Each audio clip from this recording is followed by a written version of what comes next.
ધારાસભ્ય બન્યા, બીજી વાર એવી સીટ મળી કે જે હારી ગયા છતાં લાગેલા રહ્યા, પછી જીત્યા, પછી કેબિનેટ થયા, પછી કેબિનેટમાંથી ધારાસભ્ય થયા, ધારાસભ્ય કેબિનેટ થયા. એટલે આ તો ચાલતી પ્રક્રિયા છે. જવાબદારી પાર્ટી જ્યારે આપતી હોય છે ત્યારે કાર્યકર્તા સક્ષમ હોવો જોઈએ. આપણી સ્થિતિ કેવી હોય છે, આપણને એવું લાગે છે કે નહીં બસ મને આપો એટલે હું જીતી જાઉં. એવું નહીં, તમે તમને જે જવાબદારી આપે છે એના માટે સક્ષમ બનો. તમને જે જવાબદારી આપી, ઉમેદવાર તરીકે આપી, કાર્યકર્તા તરીકે આપી, પ્રભારી તરીકે આપી, ઇન્ચાર્જ તરીકે આપી, એમાં તમે સક્ષમ છો. તમને મળી એ તમે સાબિત કરો, એ સક્ષમ બનવાનો પ્રયત્ન કર્યો. પણ હું તો સક્ષમ છું જ.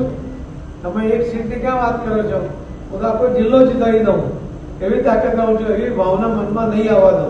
તમે આ સામૂહિક નેતૃત્વનો આપણી પાર્ટીની એક રીત છે.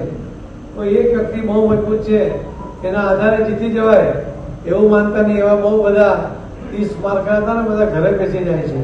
એ કોઈ પણ પાર્ટી ના હોય. જયારે એને લાગવા માંગે ને હું તો મારા વગર તો પાર્ટીને ચાલે જ નહીં.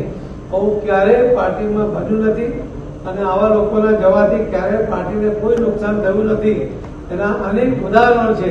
એટલા માટે આપણે પણ આ વસ્તુને ધ્યાનમાં રાખવી જોઈએ અને આવું જે પોતાને 30 માર્ક માનતો હોય ને એને એનું સ્થાન પણ બતાવવાની તૈયારી રાખવી જોઈએ. એટલે કાર્યકર્તાને ઘણી વાર લાગે ને કે મેં જીતાડી દીધો, મેં નહીં, આપણે બધાએ આ વાત બધાના મનમાં હોવી જોઈએ એવું મારે તમને બધાને કહેવું છે.